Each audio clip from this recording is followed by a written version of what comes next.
Hello and welcome into the Legacy Archive Reviews Final Fantasy.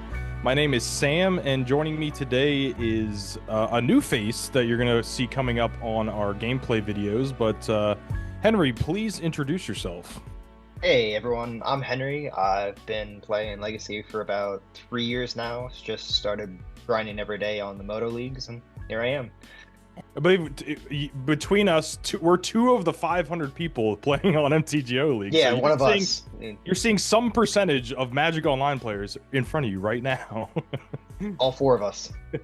So, I mean, before we get into the cards, Henry, do you have any... I have no experience with Final Fantasy lore-wise, so if you guys were expecting us to go deep on any of these characters, these are just text box to us. Have you played any of the games? I just started playing Final Fantasy VII, and I've really liked it so far, but I got nothing beyond that. My main memory is seeing the cover of the Final Fantasy, like on PS1, like at Blockbuster, and I was like, yeah, yo, this cover is sick, but I never got the game. It also had like 4 discs or whatever. It's like chunky. I don't know. Yeah. But you know, without further ado, let's just kind of get into the cards. We kind of break these up into, you know, this is only our second set review. Some of you may remember our Tarkir review. I want to say I was right on Aurora Procession and Omnitel. That's all I'm saying. That's all I'm saying. Can we talk about Corey Steele though? Can we We missed Corey Steele. I don't want to talk about that. So that just proves that, you know, take what we have to say with a grain of salt. But we feel like we're going to keep getting better with these as the reviews go on. But actually, before we get into these, I do want to mention, please follow us on Moxfield. Not sponsored or anything.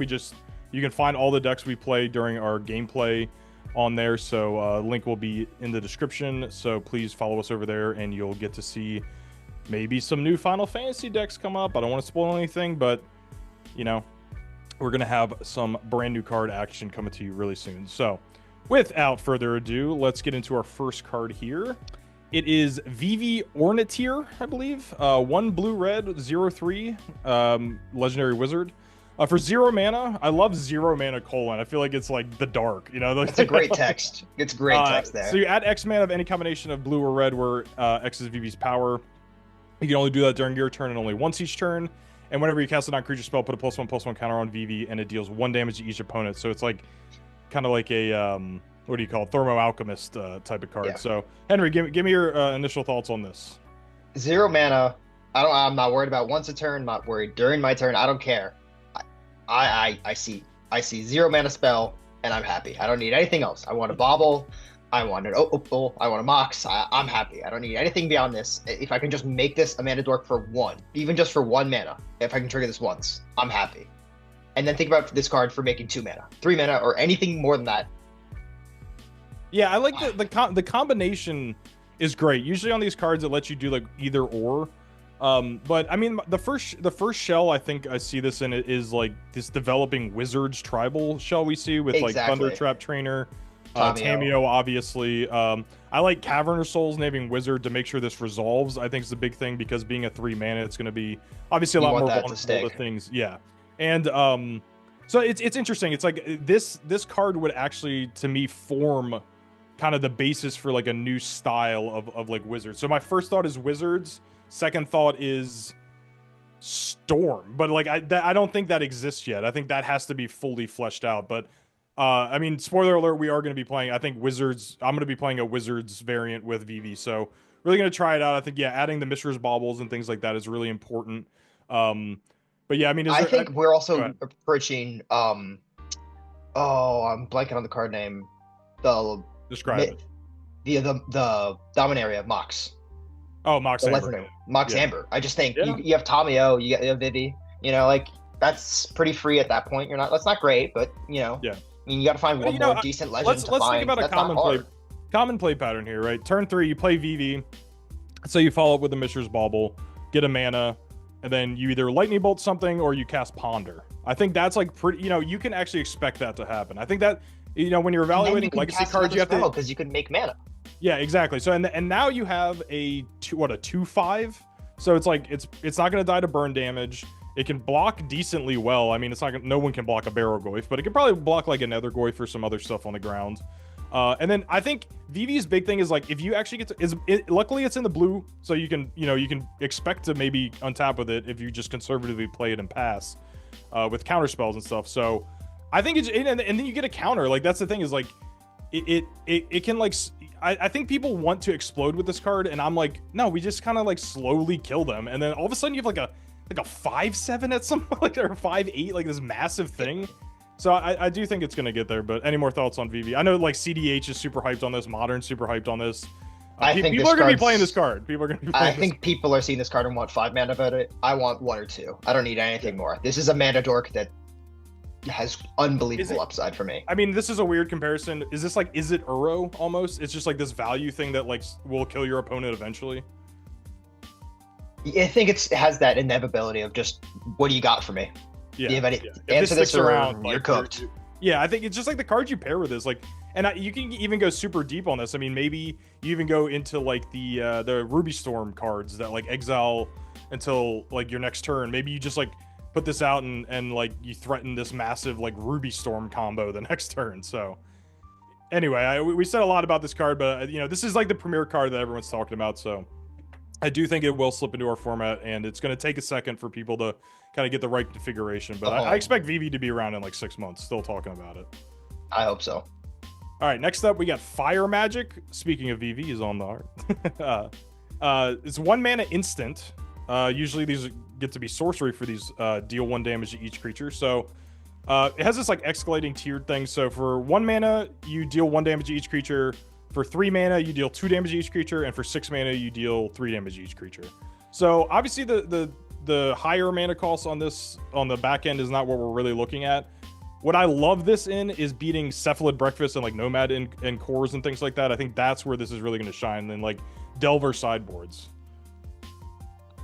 I really just love the ability to 1 mana, just instant speed. I'll flash your board, but I think the best part for me is just 3 mana, just 2 to everything, because 2 is a big breaking point for me right now, where all instant these speed I think is the big instant thing speed, where all of these, where we're kind of learning about these, where we're learning from Modern, these black-white blink decks, where it's these Felias Right. and all these sort of not like, but like mopey, smaller toughness creatures to just be able to just instant speed. They go to combat with their Felia, you kill it, and they've burnt their turn. They have an impending overlord. Yeah. Sure, we'll get that eventually, but who cares, you know? The versatility on this card, I mean, I don't think either of us expect this to be a main deck card. No, right? not at all. But I think like this'll that be flexibility. It's like a modal. It's like this really nice modal spell. It's at the right mana cost. I do think the 1 mana instant speed deal 1 to everything is like super relevant. Like I said with Nomads, I think that's like, to me that's the big thing. Like, or if you know, if you run into like a Noble Hierarch deck, you know, it's going to be great. It's going to crush Infect. You know, it has all these. It has a lot of wide application, and although it looks a little weak just on the first read, the applications in Legacy I think are really, really big. It's at that 1 mana cost, man. If something's 1 mana and it does like a widespread effect, you really have to respect it. I think this is going to be in the sideboard for a year. Yeah. We've seen the sorcery versions, right? There's the one that like the release. It's like the dogs. It's from the newest Innistrad set. I know what you're talking about. The oh, it'll come to me. In 5 minutes. So that we've had this at sorcery speed and has pedigree in the format. So I think adding instant and modal is like crazy to me. I mean, all we're losing is a ping to your opponent, but we don't care. You know, we don't whatever. care. Who gives? All right, so yeah, we definitely expect to see Fire Magic too. Moving on, I'm gonna kind of talk about these next 2 cards together. We have Cloud Midgar Mercenary. I heard you like Stoneforge, so we added Stoneforge. Is clearly my favorite card in the set by a mile. White 2/1 legendary creature, Human Soldier Mercenary. Actually, kind of like somewhat all relevant creatures. Somehow. When it enters, you search your library for an equipment card, reveal it, put it in your hand, just like Stoneforge, and as long as Cloud is equipped, if an ability of Cloud or an equipment attached to it triggers, that ability triggers an additional time. So before I talk about the Buster Sword, give me your first thoughts on Cloud and having 2 Stoneforge Mystics now. Oh, I'm going to gush about this card. I have nothing but excitement to put this card into my deck and be hurt by it. I'm very ready. I'm just imagining a world where I put pre-World Former Wear on this thing, I bring this thing back, and then I get something else. It's just, that's euphoric for me. I don't need anything else in this life besides doing that. I mean, I'm not expecting to These play D&T players, man, they're thirsty. They're thirsty for anything. Absolutely. I'm begging for 1 crumb.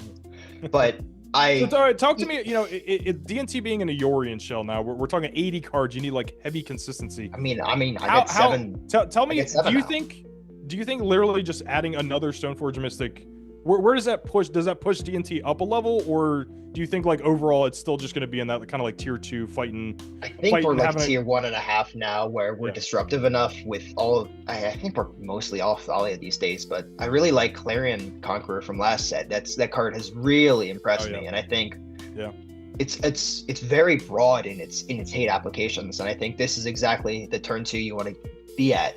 So I think you get to play less equipment now because you have 6, 7 Stoneforges, so you can always find your pre-war former. I mean, I think you maybe are up to like 2 pre-wars, and I actually like, I kind of disrespected this card, but what is it, Assassin's Blade? The one from the Warzov decks. Yeah, I think that works with Cloud. I think, right? Like, yes, yes, it will. So let me talk about that. Okay, there's Cloud. We know we like equipments. We know we like. This one. But he needs his sword. This one obviously has downsides. It has upsides and downsides. I think in DNT, Caracas bouncing this to save it is really interesting. But then being white and 1 toughness definitely, it's something we need to point out. It is going to die to Bowmaster, and the white can hurt you if you start on like Plains Wasteland or something. But I think the power is obviously there. This card's definitely going to see play. People are going to be trying this for a long time. But let me talk about his equipment, the Buster Sword. This is basically a new sword of Fire and Ice. It's 3 colorless, equip 2. Equipped creature gets +3/+2, and when equipped creature deals combat damage to a player, draw a card, just like Fire and Ice. Then you may cast a spell from your hand with mana value less than or equal to the damage without paying its mana cost. So if this is equipped to Cloud, you will get 2 triggers on that. So it just works like really nicely with that. So I mean, where are you at with Buster Sword? I mean, we haven't played any of the Sword of X and Y's in a while, but is this coming in? As probably one of the last stragglers of Sophie fans, this is the death nail, unfortunately, for that card. I mean, I don't need anything more than 1 card in hand for me to be happy with this, because then I'm casting a 2-drop. I mean, what more do you need? Even if you're just casting a Swords here, what's the really, what's the worst thing you're doing? Yeah, I couldn't be happier with this pairing. I'm in on this.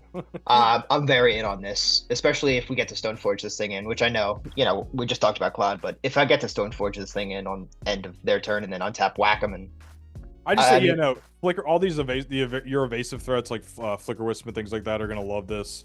Just slapping this thing on there, getting in for 6, drawing a card, casting a Solitude for free. It's it's like the upside's insane. I think there's a lot to love here, and I'm very hopeful for this staying around in the format. So moving on to our next card. This one is like kind of like this. I love Wheel of Fortune so much, and obviously it's busted in half, but they always try to give us like a little Wheel of Fortune variant. So this card's called Snort, which is amazing. I can't believe that hasn't been a card yet. 3 in a red, sorcery. Each player may discard their hand and draw 5 cards. Then Snort deals 5 damage to each opponent who discarded their hand this way, and then has flashback for 5 in a red. So Ruby Storm, I think, is the obvious place for this. But what do you think? What do you think about like kind of Wheel of Fortune, kind of browbeat? I think there's going to be one home for this card, and it's going to be a very happy home for it. I think we're going to enjoy this in Ruby Storm, where sometimes they're just going to have to discard their hand and take 5. They need to find something, and otherwise, you're just paying probably 3, maybe 2 mana and to draw 5. I mean, how much more do you need from a card? Right, like Storm decks are super happy to play Echo of Eons, and they know the risks that they're taking by giving your opponent 7 cards. So their deck's built to mitigate that problem. So I think that like you could be in a world where you, maybe it's something goofy. I'm a big Veil of Summer supporter, as I'm like an Omnitel freak right now. But you could even have like a minor splash like that, so you make sure that like when you go off with your Snorts, that there's no chance that they're not resolving. So you can start looking at things like that.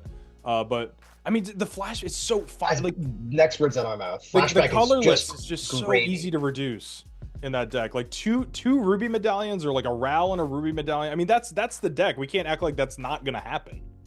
Like that's what's gonna be on the table.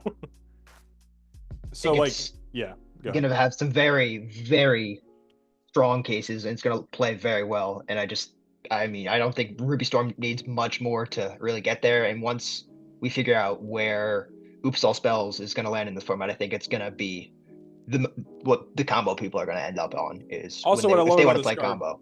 sorcery, Burning Wish. You can put two in the main, one on the side, or something like that. Like you can Knowing always your have wishes. always have you can always have access to this card though. So I think this is the real deal. I think we're like, you know, Ruby Storm is a tier 2.5, you know, not really blowing anybody away these days. It's pretty easy to be disrupted, but you know, the Tony Scapones of the world are going to be casting a lot of snorts, you know. Next up we got Opera Love Song. So this is a 1 in a red instant. Choose one. Exile the top 2 cards of your library. You may play those until your next end step. Or 1 or 2 target creatures each get +2/+0. We got Questing Druid. We got Ren's Resolve. How do we feel? I mean, this is just now instant speed Ren's Resolve. Like, we're not reading the bottom half of this card. We don't. I think we have to lay that out there, guys. They literally just power crept a good card. Yeah. So, I mean, I don't think we need anything to say that much about this card. It's just instant speed Ren's Resolve, and we were already playing Ren's Resolve quite happily. So. Yeah, and what? So I was thinking about this too, because I'm a huge Questing Druid enjoyer, and I would hate to cut that card. But if you're playing Temur Delver, would you just cut the splash and the fact that I always draw that damn tropical island when I don't need it? Or it gets your one tropical island gets wastelanded and your Questing Druids can never be cast? What if I just gave my 2 DRCs +2/+0 and killed you? Like, this is flexible. I guess the bottom half of the card is actually quite relevant. I didn't think about it in Darcy Shell as the Questing Druid part. Yeah. Now, I will say, I'm an advocate for Questing Druid. I do think casting it and growing it wins you a lot of games across a longer tournament than you realize. So I do think that is, but you're literally splashing a color for that. And I think the combination of cutting the color and then this just, you know, target your Murktide, target your Delver, like that's like 4 extra damage. It's not crazy. I mean, it's Rift Bolt, you know, it's not quite, but it's 2 mana deal 4. Yeah. You know. And you know, even the cutter variants now. This helps you explode a little bit more, and then like think about prowess trigger, and also a cool. And then plus, so basically +3. Ponder Mistress Bauble, and cool. That's you know, 3 or 4, 6 more damage. You know. I'm in on this card actually. I expect to see this card actually. I definitely expect to see this card. And then, I mean, you think about it too. Like, Ren's Resolve and all that whole series of cards is 6 or what is it? If 12 is 12 of these, like, does that matter? Reckless. It might matter. That might matter. Next one, this one, I know you and I discussed earlier this week, and we were kind of talking about whether this card should even be included. But I think this is legit. 1 in a red sorcery, Suplex. Deals 3 damage to target creature, choose one. Deals 3 damage to target creature. If that creature would die, exile it instead, and exile target artifact. So, what do you think about Exile Labrade at sorcery speed? I had not seen that it exiles the creature instead. I very much just turned around on this card. I just imagine want to hit a Baraglyph on this thing, or I want to hit a Felia, and just like none of that getting it at 2/3 actually. I know, but like sometimes you're just gonna hurt those decks where they just want to keep recurring the same creatures over and over again. And like, sure, sometimes you're gonna kill a Solitude and they won't come back. And the best part is you can just hate the One Ring, which is everywhere. You just get to hate on the One Ring. And I think we did need an update to a Braid. I think a Braid had started to really fall off. It's shown its age, and exile target artifact is unbelievably relevant right now. Yeah. And until the more I think about it, I mean, what do you think about this? Like, I was thinking, like, I don't think the instant speed on a Braid made it that great, because, like, I'm thinking about like the Grim Monolith decks. It's like, how often are you gonna catch them? Like, they're gonna make the mana. Like, I guess you could do it on their upkeep, sure. But I think they kind of lay their hand out sometimes. So I think you're being able to pick and choose which artifact you want to get rid of.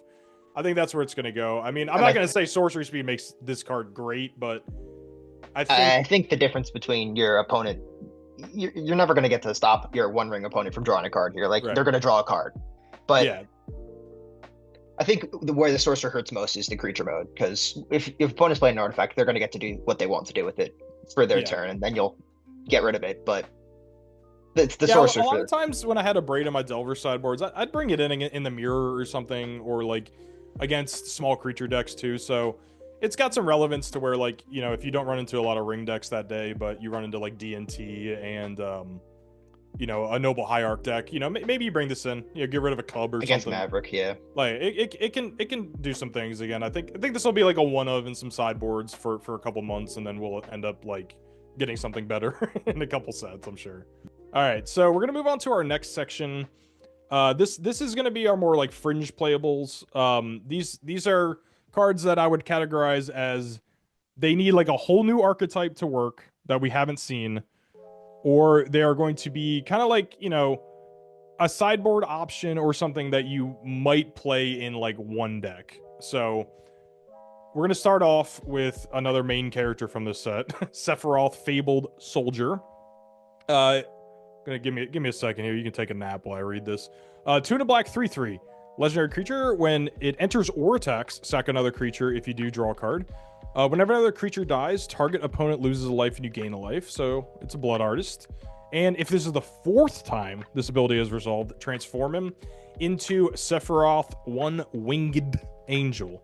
It's got flying and an ability that as this creature transforms, you get an emblem with whenever a creature dies, target opponent loses life and you gain a life. And when it attacks, you may sacrifice any number of creatures, other creatures, and if you do, you draw that many cards.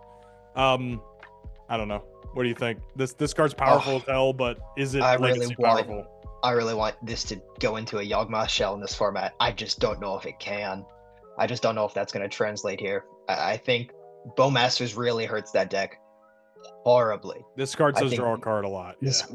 And I just think that you're also filling your deck with a bunch of X1s. If you want to, you're going to play like Young Wolf and all of that. You're going to Gravecrawler, Carrion Gravecrawler, Feeder, all right? of this. Yeah. And it's just, this card reads great. And I think this will find a home somewhere, but I just don't know what it's going to be. We don't have this interesting sack deck that's really like Yawgmoth and Modern. And I just don't know what the home is going to be. That's what I say. This is like the poster child of like, you literally need to like build an entire new archetype around it. Exactly. I mean, it's Dark Ritual mana, which helps a lot. You know, you can shove a Dark Ritual in a mono black deck.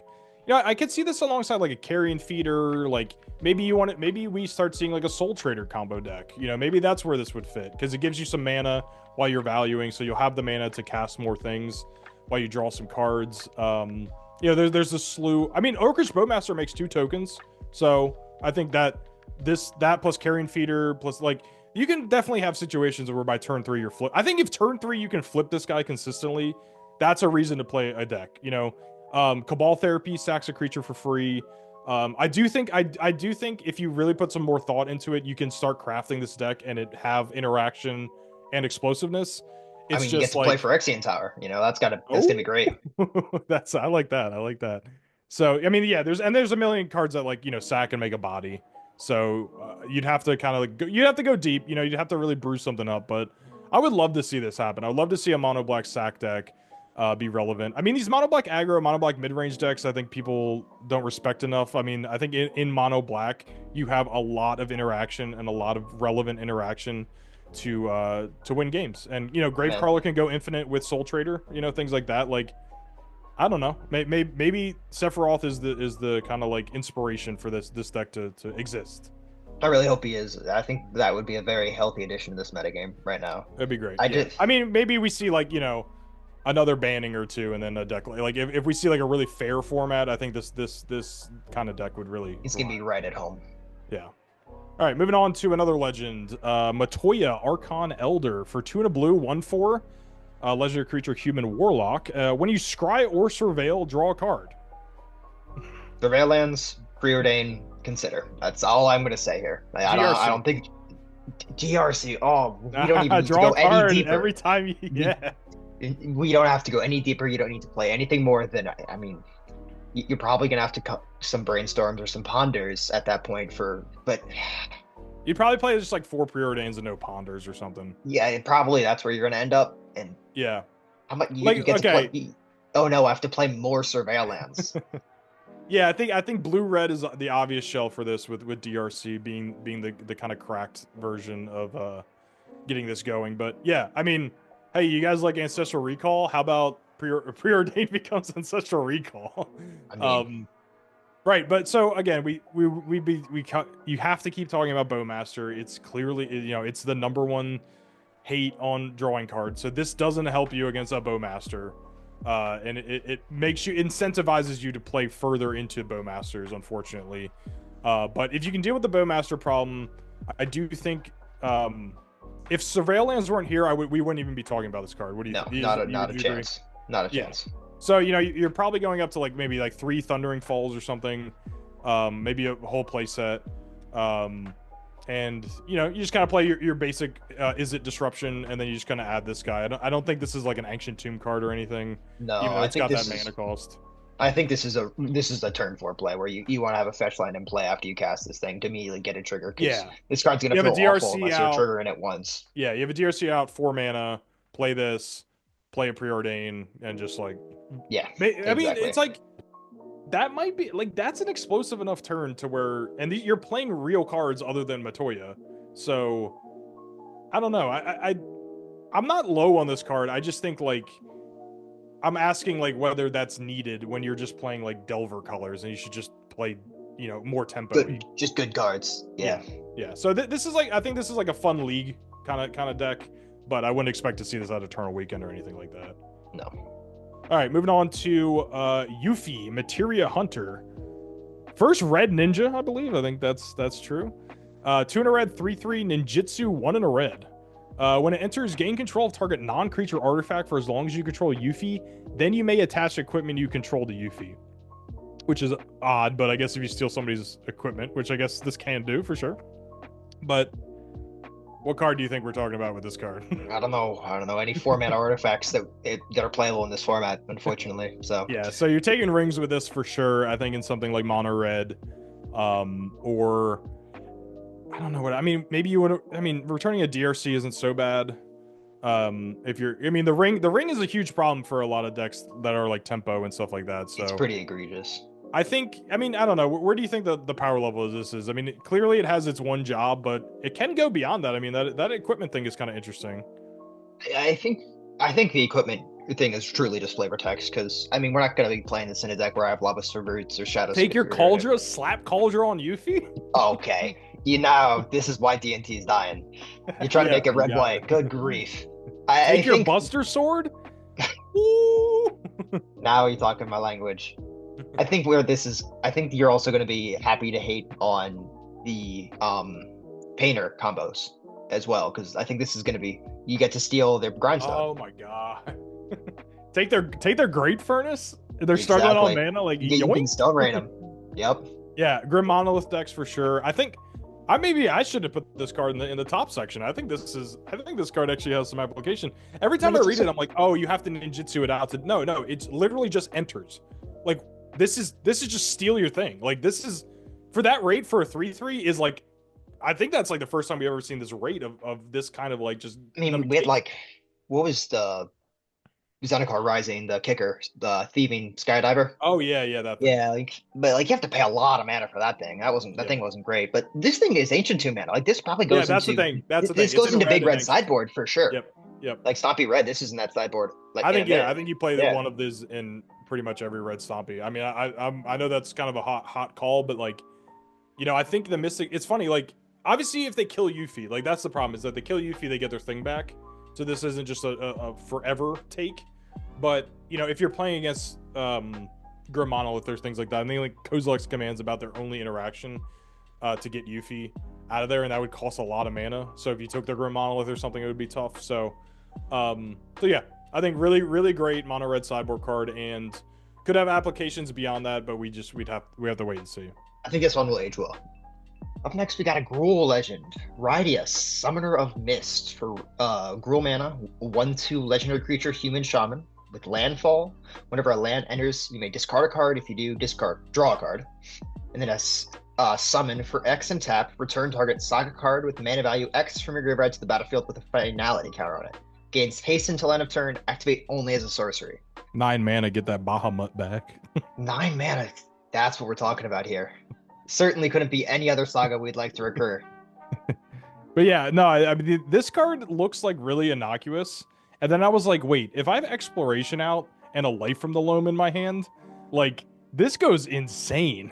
This goes triple platinum. Again, I all viewers at home, it draws cards. It's very vulnerable to Bowmaster. I don't want to talk Not if you're about dredging. that. Not if you're dredging. Oh, you're right. Not if you're dredging. You're right. All right, so I know we're hyped. We're going all over the place with this. I think this card is a really, really interesting lands tool. I mean, that's where we're at with this. I mean, you can imagine, like I said, exploration, like a fetch land, Life from the Loam, and this, like, you're kind of going nuts. So, like, turn 1 exploration, turn 2 Rydia, play a land, discard your Life from the Loam, dredge, bring it back, play another land, discard your dredge, and then for 0 mana, you can get back your Urza Saga. That's why we're very excited about this card. I even think there's going to be times in lands where like we're happy to not worry about that half. I think just the first half is going to be good enough because sometimes you're also going to get to discard 2 lands, then you get to bring it back with Life from the Loam later, and then it's kind of just like a draw 2. And after you've already drawn 2 after rummaging, And I think this is the type of card that lets it's in this section and not the first section because I think you have to take a new step and you have to tune your deck to really maximize this card. And if you just want to Life from the Loam and dredge like a bunch of times every turn, that dips you into a whole new category of a deck. You're way more graveyard focused and you're trying to like get a ton of value that way. So maybe we see the return of Crucible of Worlds or something. I think this card is just like super exciting, and I would love for this to be a player in Legacy. I think it'd probably ROM them out because then you can Green Sun Zenith for either of these cards at that point. You can Green Sun. Oh, right. I know. Wow. This card's green. And I think maybe this card is actually, yes, I already think it was going to go with Saga, but remember, this card's going to get Saga's getting better because of Blood Moon. Right. How about this? I think Fable the Mirror Breaker. Yeah. Maybe you play Saga and Fable, and this is just like a Gruul lands mid-range.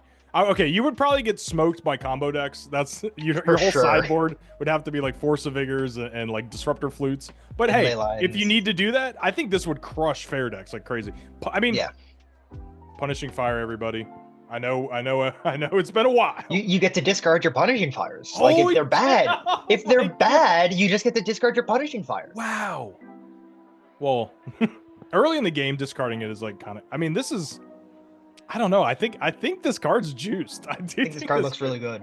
Yeah. I was really thinking maybe this is a 1-up, but now more I talk about it, maybe this is like a Gruul lands deck. Maybe this is a Gruul deck where you just want to play Rydia.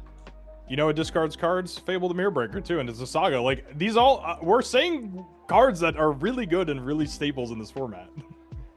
So I don't know. We also could play Summon Bahamut too. Okay. We're playing lands. We're gonna make lots of mana. We can do it. Yeah, but that's the thing. Yeah, and then just like the graveyard synergies you could get with this. I mean, Elvish Reclaimer is going to be a 3/4 instantly. Like you'd play that in this deck. Dark Depths combo would be going to this deck. So like, I don't know. I'm excited. I might brew with this card. You might see me check me out on the MTGO leagues trying to make Rydia work. And then moving on to another lands related card, we got World Map for single colorless artifact. For 1 mana, you can sack it and search your library for a basic land card, put it in your hand. And then for 3 mana, sack it, you can search your library for any land card and put it into your hand. So what do you think about beating a Blood Moon with an Expedition map? I think this is just, you cut an Expedition map and you play one of these. Really? It's just, I think so. Wow. I think just the ability to Urza Saga it, and it's going to be very nice there when you need a basic, if you know that's a Blood Moon matchup and you haven't, I mean, in these land decks, you can find consistently your basics, but I think it's good enough where you're prepared to pay the extra mana for the Expedition map effect. Yeah, getting a basic is important for sure.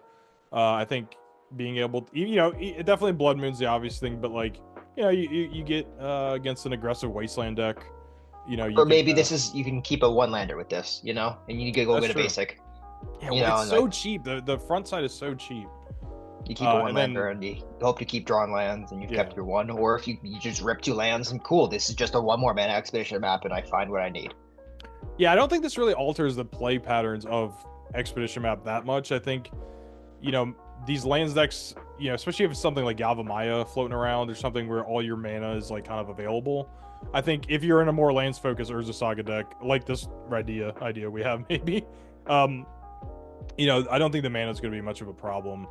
But yeah, the added, I mean, look, Expedition map can also get a basic. I don't want to, let me just make sure we all understand that we realize that. But, you know, playing with the mana one way or the other, maybe World Map comes in and takes Expedition map's place. But, you know, it's close. It's so close, and you can kind of argue it either way. I think if you played Expedition map and just ignored World Map, I don't think that's your games are gonna vastly change. Yeah, but the utility of using the one extra mana early in the game to just get you a basic, that's I think that's gonna come up early in games when you need to make sure your mana. I mean, if you're on turn 2, like you can just stack this, get a basic forest, then play an Elvish Reclaimer on turn 2. You know, that seems pretty good.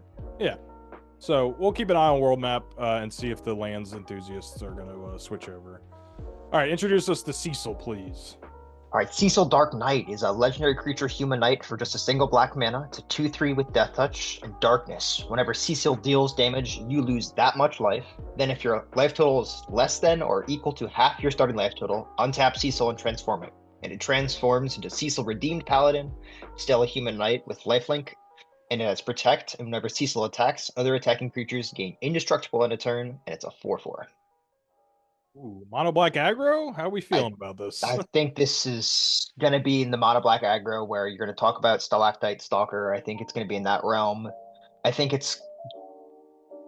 going to want another reason for your life total to be low. I don't think this is going to be a Death Shadow card, but I think that's the thing. I'm like, yeah, you read the first half and you're like, oh, like I could totally see some Death Shadow, and then he's got lifelink, so it's like once you've Death Shadowed, then it kills your Death Shadows. So I don't think this is going to find home anywhere near a Death Shadow, which is where it reads at first. But I think this is going to be comfortable, probably too often though. The decks that Tyler really loves, where it's those Black Stompy where he just wants to kill you. I want to give a shout out to Captain Oof. We just played on webcam the other day. He's always commenting on our videos, and he plays mono black aggro too. And he was testing Cecil when we played, and he went like Dark Ritual Cecil, him to Turok, or Dark Ritual Cecil like Dolthy Voidwalker on turn 1. Like it was real clock. It was real clock. It was definitely a real clock. He didn't get to flip it, but I do think we've seen, you know, we have 1 mana 2/1 like and 2/2s in black like all over the place. So I do think like a 2/3 for 1 is actually a good stat line. Like it's a Curd Ape without having to try. And I think in exactly mono black as like a 1 of, this is good. I don't even think it's like a new staple. I think if you're in that deck, you're gonna play this at least until the next set comes out or something. Until they print a 3/3. Yeah, it's in that realm, and if you didn't play it, no one would. I don't think anyone would miss it. It doesn't. It's not gonna blow you away, but I think. But then you're playing like, I don't know, I keep talking myself out of this card, because then you're playing like Barragoyf, which gives you lifelink, so it can maybe. But then like I don't know, you're okay. Mono black aggro. That's all I gotta say about this card. All right, we got Emet-Selch Unsundered. This card has definitely garnered some discussion, but I think both of us are kind of in the same place at this point with it after discussing it for a while. 1 blue-black, 2/4 vigilance. When it enters or attacks, draw a card and discard a card. And then at the beginning of your upkeep, if there are 14 or more cards in your graveyard, you may transform it. The backside is why we're trying to make this card work. Vigilance, 6/6. During your turn, you may play cards from your graveyard. Hello, Yawgmoth's Bargain. And if a card or token will be put into your graveyard from anywhere, exile instead. So I don't know. Where do you think? Like, would this be a combo card or just like a mid-range card? Any thoughts on this? I mean, like, this reads like, oh, it should go into Oops All Spells, but like, you're just not. This is not. You don't care about it. You just by the time you've milled, you don't. By the time you willed, you've won. Like, it's over. And what are we gonna do? Play like something like a Vengevine deck? That seems like a stretch here, where we're like in a self mill and like ruin crap ourselves. I mean, we're not doing that. Look, shout out to Mafuz Van Gogh. I mean, I've been playing him a lot on there. He's playing these like blue dredge decks all the time, and yeah, it's like, I mean, you know, it does dredge, it does discard a card like on the ETB and draw. Like maybe you want to Dread Return this back and set it up for next turn to where you win, but I don't know. You still have to pay the mana for the spells though, so you do need to be like forcing a more aggressive kind of storm off once you flip it.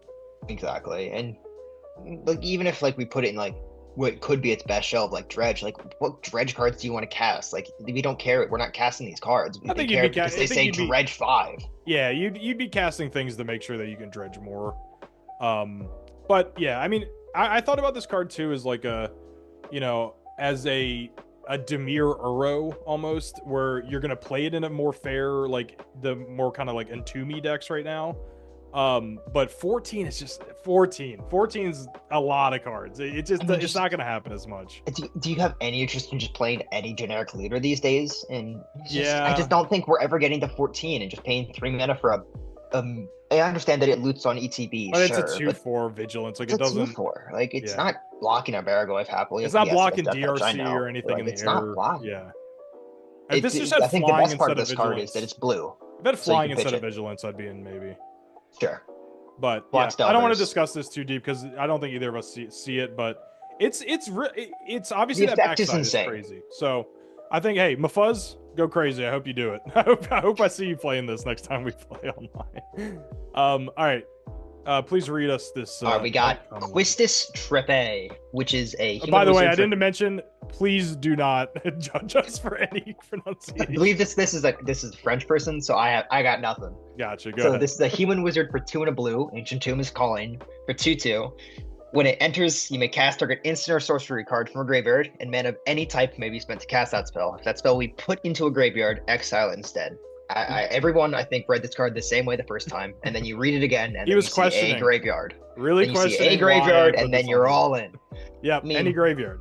So, my first kind of only thought though for like where this home is like the Hull Breacher, Ancient Tomb blue decks, maybe even like the blue Painter decks if you wanted to go super deep. But you know, I think in something like mono blue Hull Breacher, you're hurting for the proper interaction when you need it. Like, so I think you could, you know, in combination, I'm thinking this in combination, like your 3 drops are like Hull Breacher, this and Tidebinder, right? Mm-hmm. Tishana's Tidebinder. So yeah, I mean, what do you think? Do you think casting your opponent's Thoughtseize kind of at bare minimum or their Lightning Bolt? I think what I really am looking forward to is casting my opponent's Reanimate. Well, that's good.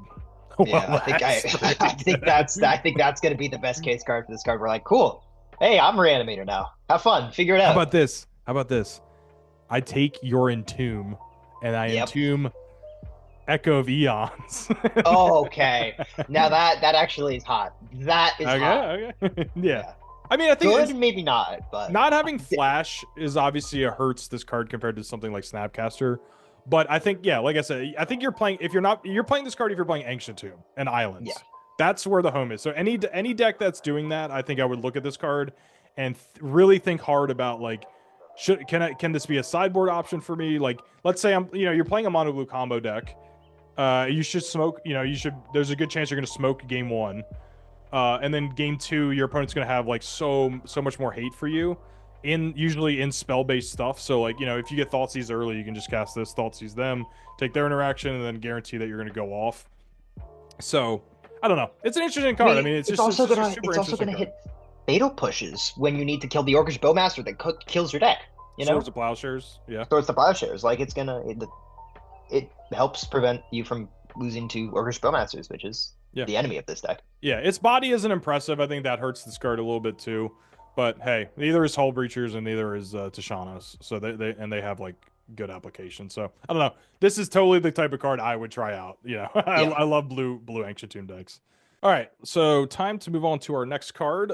This one is from the Commander set. I like to tell people, now that we're like Legacy mains, I'm like, look, the whole thing is this is the whole set. We have to look at everything. It's all for us. There's no separation actually. So I'm very interested in this card and to hear your thoughts on it because I think this card's legit. Summoner Sending, it's 1 and a white enchantment, At the beginning of your end step, you may exile target creature card from a graveyard. If you do, create a 1/1 spirit with flying and put a +1/+1 counter on it if the exiled card was mana value 4 or greater. So, slow rest in peace that gives you value. What do you think? I think you need to sell me on this card. I think I have not wanted to put something that's not rest in peace or not land on the void when Oops All Spells is in my format. That's fair. I think this card, I mean, the flying creature is really impressive. It's the best part of the card. Let's just say, you know, you're going to get it immediately, so it will get 1 effect. So I think 2 mana for like a 2/2 flyer that exiles your reanimator opponent's card is interesting. I think that has a lot of value. And if you're playing like an Overlord of the Baelmerk deck now, like yourself, and you got nothing else to do, you can like exile. You're just gonna eat your own graveyard, right? Eat like the random Thalia you don't want back, or like a Recruiter of the Guard that you're not planning on getting back, or something. Like, I think providing flying bodies every turn is like, you know, I mean, obviously Bitter Blossom doesn't see a lot of play right now, or any play at all. But this being in white is in those colors of like the hateful colors, and of course it is competing with Recipe. So if you want, I'm not arguing for this card as like pure graveyard hate. But I think it's an incredible grind card that people are going to have a hard time dealing with. I think that's a much better way to look at this card. I'm not trying. If I hit my game 1 Reanimator's creature, I'm over the moon. But I think the Baelmerk pairing is actually, I hadn't considered that, or the Baragoyf pairing. I think that's going to be great. Or like, you know, your Uro opponent, they're not going to see something like this. I think it's even like, you know, I don't want to speak the word of Enchantress, because I'm not going to act like I know anything about that deck or what is going to make it good. But you know, this provides bodies for a deck like that wants to turtle up for a while. So yeah, I think this has application. I think it's going to be under the radar, and I think it's going to be like something you see in sideboards once in a while. But I do think that when this is in play, there's going to be some very impressive board states. You're playing against, you know, your fair opponent, and they're just not able to deal with like you having a body every turn. I think it's going to play much better than it ever is going to look. Yeah. Is my assumption here. Anyway, this next card. This is you talk about this card, because this is my card. We're not Legacy. certain. All right, Lightning Army of 1 for 1 and a red/white. Legendary creature, human soldier, 3/2. First strike, trample, lifelink, and then a stagger. Whenever lightning deals combat damage to a player until your next turn, if a source would deal damage to that player or permanent that player controls, deals double that damage instead. I think the only home this card is hoping to be in is in, unfortunately, like it's like a weird initiative stompy deck, but you're gonna have to now play Arena of Glory, because this card is horrible without haste. And if you get an Arena of Glory this thing in, how do you feel about unbelievably happy? Boros Energy and Legacy. Just play some Arena of Glories. It's already working. I mean, these Ocelot Pride decks are kind of out there. That might be a much happier home for it, but my biggest concern... Imagine casting Amped Raptor into this, like after a Goddess Amped Raptor, yeah. You get like turn 1 Goddess Souls, turn 2 Amped Raptor into this, like, oh my god. I understand this card's going to eat a lot of removal spells, but I think if you ever get a trigger once, the game's just over. I like you put them low enough that it doesn't matter. I like how it can beat an Orcish Bowmaster block with first strike. It'll take the damage, but then if they double block it, it's going to win that. It's also trampling. Like, even if they double block with Orcish Bowmaster, you're still hitting them for ones. You get the stagger trigger. So, yes, I think the biggest issue with this card is one red white. That mana cost is very contentious in Legacy. We have not seen a lot of cards at that mana cost work. It doesn't work well with Stompy mana. It doesn't really, like, it's not a blue card to pitch to Force Will. Like, it definitely has some things against it, but, you know, like I was just saying, I think these Boros Ocelot Pride, like, energy decks are super underrated, still really unexplored in the grand scheme of things. So I do think that the momentum of those decks are going to keep rising, and you can definitely imagine, I mean, if you hit them with your opponent's like, holy crap, like 2 lightning bolts, I get smoked. Just any attack the next turn, you're getting smoked. I mean, what if this isn't like a Corey Steel Cutter shell, where like you're just going to make a huge board and then you just double damage them. You just slap the heck out of them. That seems not awful. Yeah, this like really needing another card to give it haste though is like, obviously it's like the biggest detractor. Biggest detractor for sure. I think Arena Glory is going to be the only thing that makes this card good. Yeah. Then Otherwise, you're very unhappy here. If your opponent pays a Caracas, though, you're just like, oh no. Don't talk to me. I mean, how many legendaries have we talked about so far? How much has Caracas Stonks gone through the roof right now, man?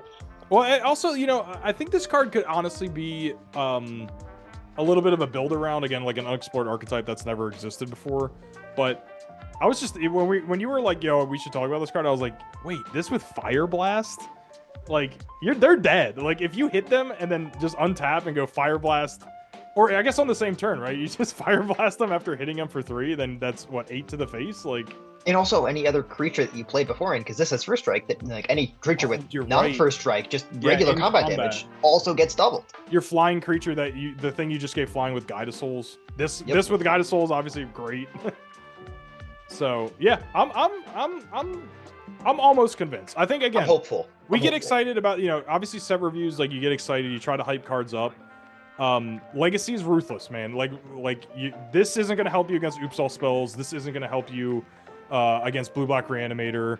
But I think if you get into any, I think this should be explored. I think Arena of Glory should be explored a little bit more. I loved it in Painter when I played it, just like a 1 or 2 of, and Red Painter. So yeah, I would love to see Lightning be played with a little bit, and let's get Burn back on that. Let's get some kind of like aggressive red Burn deck back on the table, baby. Let's hope so. All right, we got another legend. I mean, I think there's so many. Like, I think every card we've talked about is a legend. The Caracas is eating good this set. All right, we got Golbez Crystal Collector. For a Dimir mana, it's a 1/4, and whenever an artifact you control enters Surveil 1, and at the beginning of your end step, if you control 4 or more artifacts, return target creature card from your graveyard to your hand. Then, if you control 8 or more artifacts, each opponent loses life equal to that card's power. Not necessarily the part I'm excited about, that 8 mana, but I don't know with this card. I've been thinking about this card a lot. I think this card works really well with Emery, with the surveilling going on, so you can continually fuel your graveyard to get more value out of Emery. And I think that this card does a good job getting your Emery and like Kappa Cannoneer out of your graveyard on the end step. I think if they killed your Emery, you're able to, which again, Emery just just loves dying because it's such an important card. So you could also get your Thought Monitor back. There's there's some real targets here that really matter to these artifact decks, where they just keep the wheels turning. And if you ever get your Thought Monitor back, they've already drawn 4 cards at that point. Like, what are a lot of good decks going to do that now you've drawn 4 extra cards for 2 mana? All right, we play turn 2 Golbez, turn 3. Was it Myota, the surveilled, then draw guy? Yup. And then you go like Bauble, Mox Opal, Bauble. Then we play Search for Wisconsin, and then we get to surveil 1 every upkeep. With Myota. I know. And then you just lose your opponent playing Daze. Just Daze you.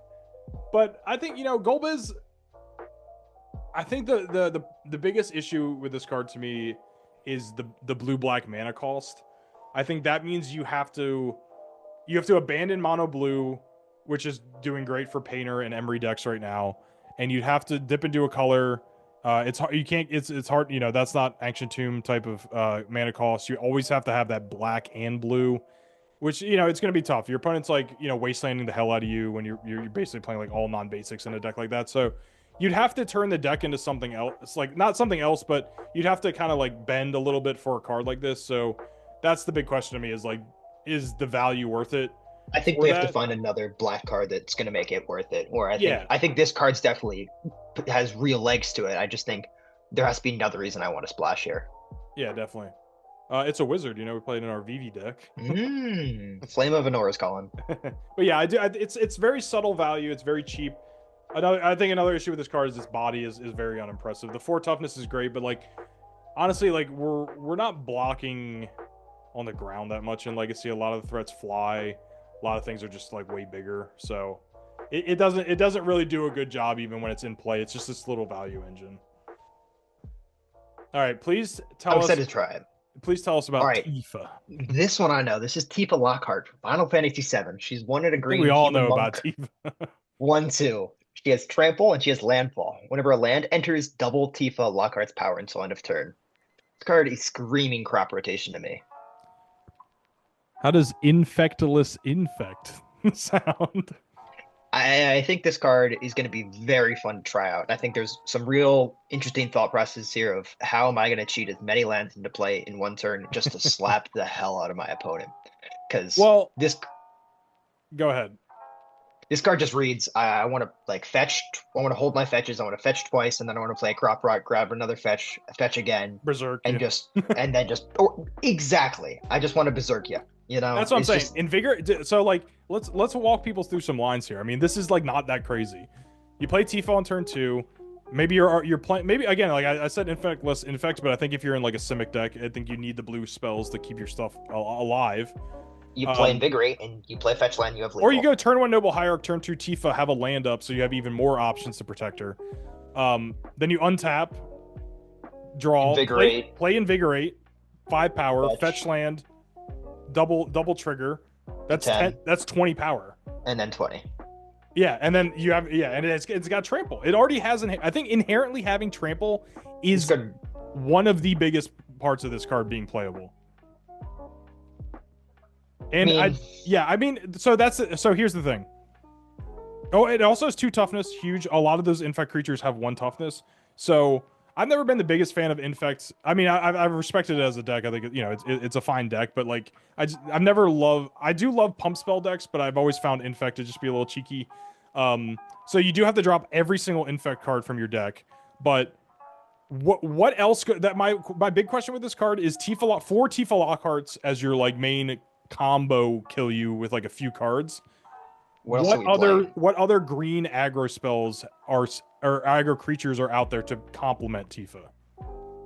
And I just don't know. I think this is just a brand new deck where it's going to have 56 new cards around her. Ooh, how do you feel about like a no? Because a lot of your spells are green, so questioning Drew. It's not like I love Deeper Champion, Deeper Champion. I think it's Deeper Champion. The one in a green 1/1 that grows when you cast a non-creature spell. Oh yeah. And then there's also the 2/2. This Miracle Grow creatures are like my favorite creatures of all time. There's one from Strixhaven too. That's a 2-mana 2/2. Whenever you cast with Magecraft, so whenever you cast an instant sorcery, you put a counter. It's a counter. Yeah. So maybe I'm like wondering like where do we have to go, or do we splash? Are we ending up in like mutagenic growth at that point, so you can get some free spell, and then we free power on Tifa? Okay, yeah, let's go through. Mutagenic growth, Invigorate, Berserk, and Embiggen's the new one, right? That's the So wait, how big would Tifa be with Embiggen? I need to read Embiggen. It gets 1/1/1 for each of its card types, right? It's weirder than that. It's weird. It's bushwag. Yeah, sorry, she's not a bushwhack, so luckily. All right, we got Embiggen is 1 instant, 1 green instant. Until end of turn, target non-brushwag creature gets +1/+1 for each super type, card type, and subtype it has. So this is 4/4. This is Invigorate. Yeah, +4/+4. Yeah. That's why Embiggen's insane right now. So because you have multiple ways of getting her with fetch land, 1 spell, 20 power. I mean, that's like. I mean, you could also just do a double mutagenic growth. That gets you there. You just need to. Right. There's a lot of combinations. There's a lot. So, again, that's my biggest question. I think Tifa on its own with all these cards is super exciting. I would love to try this out.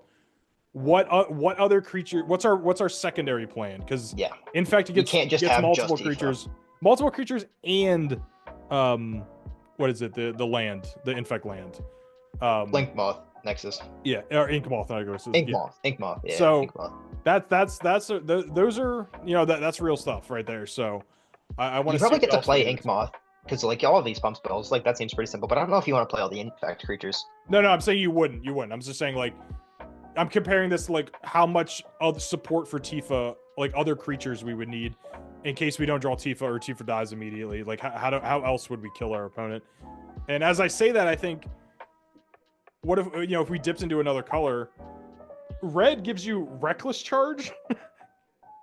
So you could give Tifa haste and +3/+0. So you might be able to like win out of nowhere. I think that's another angle you could take with this, is using it like really waiting until you know you're definitely going to kill them and give it haste. So I don't know. Really exciting card. I think this card is. I think everyone wants this card to work, but it's going to take a lot of work and a lot of crafting to figure out exactly the combination. And I might be one of the people to try it. I might be one of the people. All right. All right. Well, that wraps up That'll our do it set for us. review. Thank you so much, Henry, for jumping in and doing this. And you're going to see more of Henry in our upcoming recordings. So be on the lookout. We're going to be playing some Final Fantasy cards soon. So if you made it to the end of the episode and you don't understand what else we do here, we play weekly Legacy paper matches. So you're going to see a matchup every single week. And we got plans for future content that's even beyond just current Legacy stuff. We got a time capsule, some time capsule matches up. If you like, if you're one of those boomers out there that's like, before War of the Spark, Legacy was real, we got some matchups for you old folks out there coming up. So yeah, set's pretty cool. I actually think we ended up talking a lot more than I thought on some of these cards. I think a lot of people are dismissing this set as not having a lot of really super impactful cards. Because I think Tarkir ended up having a little more impact than we initially thought for a standard set. But I think the more we talk about these cards, I think there's a lot to explore and a lot to like. Exactly. I think there are less hits, but the hits are going to be really strong, is where I've felt on this set. All right. Well, thanks you guys for joining us, and we'll see you soon with more.